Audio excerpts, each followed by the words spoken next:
dash, no interior, just the raw wires. Now let's see how XTOOL program a key for this flooded car. Now as you can see, the original car key is valid, and this new one is invalid.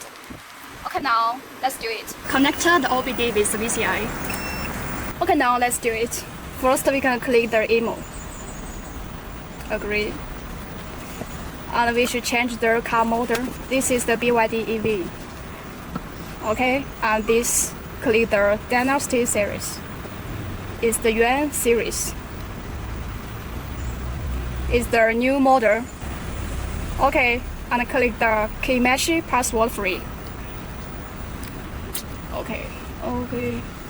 First connect the network, let me check. Turn off the ignition and turn on the hazard indicator lights. Okay, and press this button.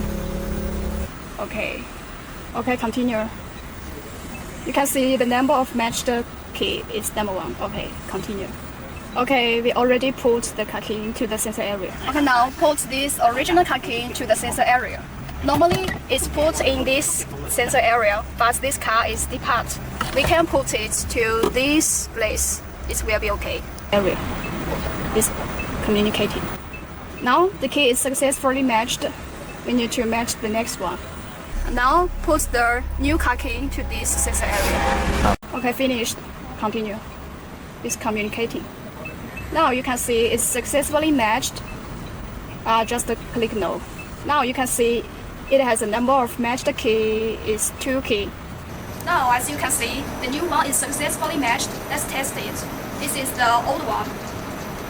Okay, it's valid. And this is the new one. Okay, it's also valid. See that? The car is a skeleton, but the key is programmed. That is XTOOL power.